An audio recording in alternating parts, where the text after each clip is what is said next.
I wanted to talk to you about something. See, I was going to do my turmoil, my sunny Sunday games last Sunday, but when I went into my file, I couldn't find the game. You know anything about that? Well, the reason I ask is because you were kind of on the computer a little bit after our last video. You just don't know anything about it, huh? Gary, you think you're pretty cute, don't you? Oh, you are cute. We'll see how cute you are at the end of this video. Hello, everyone. Jerryactric here with Jerryactric Midnight Movie Review, and tonight we saw Jason Bourne, the fifth in the Jason Bourne series. If you know Jason Bourne, if you've been following along with the movies or the books, you know what to expect. This one takes place about, I think about a decade or 10 years after we last saw Matt Damon as Jason Bourne. He has basically decided to go off the grid at this point. And it has made him just sort of not even living anymore. He's just surviving. He's moving from one place to the next, staying completely off the grid.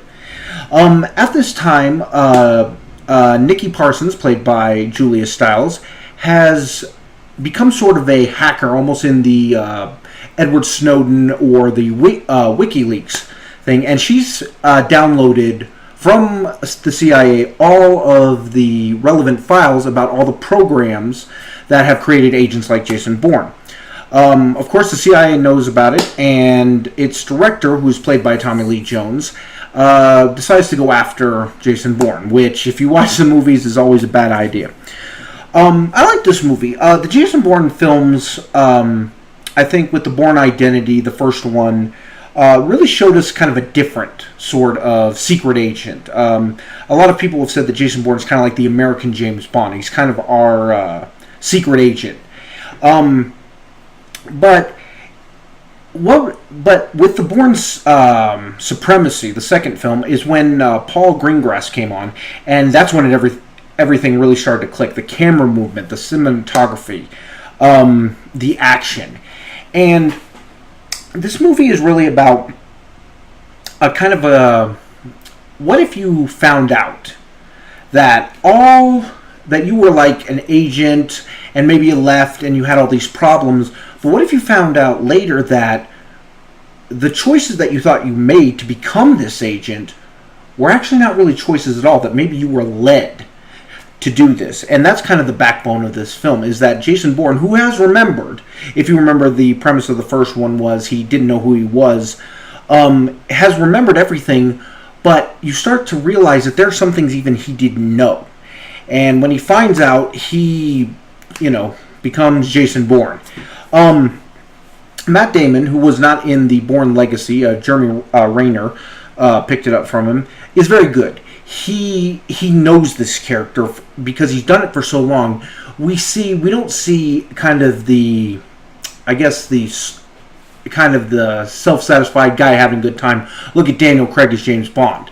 We see a man who has just been totally devastated, who's been totally let down by people in his country almost, to a point where he feels that he has nothing really to live for. As I said, it was nice to see Julia Stiles back again.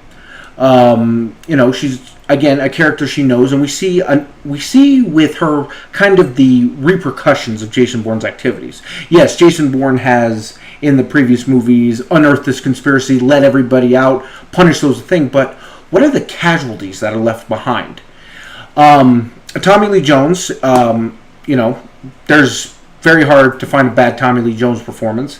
Plays the CIA director as, he is the bad guy. He's cocky, but we do sense that it's because of this belief that he believes that what he's doing saves lives. A surprise one I didn't know who was in here was Vincent Cassel. He was a French actor. You might remember him from Ocean's 12 and Ocean's 13. He was Toulour, the thief. And I've actually watched some of his films in the native France, and I always like seeing him. He always has this very determined look, and he plays an assassin who has kind of a grudge against Jason Bourne for a very personal reason. It's not just a hired killer who's very good at his job and he's told what to do. There is a personal stake here, which is something you really don't see in these action movies. The cinematography is fantastic. It's the shaky camera, which is kind of Paul Greengrass's trademark, if you will. But the action is fantastic. One of the things I love about the Jason Bourne films is how real the violence is. People get hit, they crash, they fight, and it feels real, like you're really watching two people and this is how they would fight.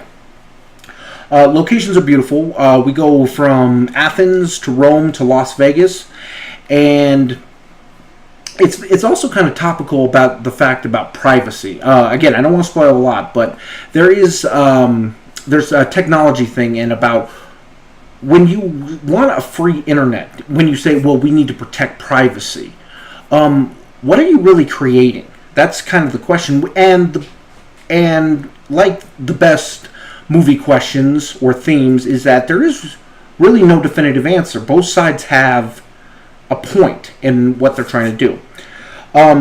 So rated PG-13, as I said, the violence is accurate. There's nothing where you think to yourself, I mean, it is very breathtaking, it's very exciting, but it's not fake, really. It's more hard-hitting reality.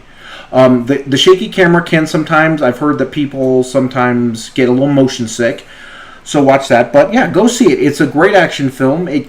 And one of the things I want to say is, with these sequels, I've always said that it's not about the story or the objective. It's, do you have something new to say about these characters? And Jason Bourne does that. So yeah, go check it out. It's a good movie. It's a good, exciting action movie, but it's not a stupid action movie. It'll make you think and kind of ponder, where do you come down on some of these issues. So this is Jerryactric Midnight Movie Review, telling you, if you're not going to the movies, that, oh, I forgot, Gary, I almost forgot. See, guys, Gary's here for Midnight Movie Review, so and he's done such a good job that I've decided that I'm going to bring him on for my other videos, you know, Jerryactric After Dark, Sunny Sunday Games. He's going to be there. He's going to bring his many years of producing excellence to it, and we're going to see what we can do, so I'm happy about that. So, like I was saying, this is Jerryactric Midnight Movie Review, telling you, if you're not going to the movies, then what are you doing with your life? Gary, no, I looked at the contract, and the funny thing is you're salaried, so I can work you as much as I want. And as I said, I think you can bring a lot of good things. You know, you're not going to have a weekend, but, you know, as I said. So tell me, oh no, you're going to love it. We play scary games on Saturday, and then we play relaxing games on Sunday. You need a little relaxation, you know? I think you're going to like it. Oh, but one thing, Gary. Tell me, how cute do you feel now? I'm a little bit of a Trekkie, so I think I'm qualified to judge this movie. The basic premise of the movie is, halfway through its 5-year mission, if you remember, the crew of the Starship Enterprise is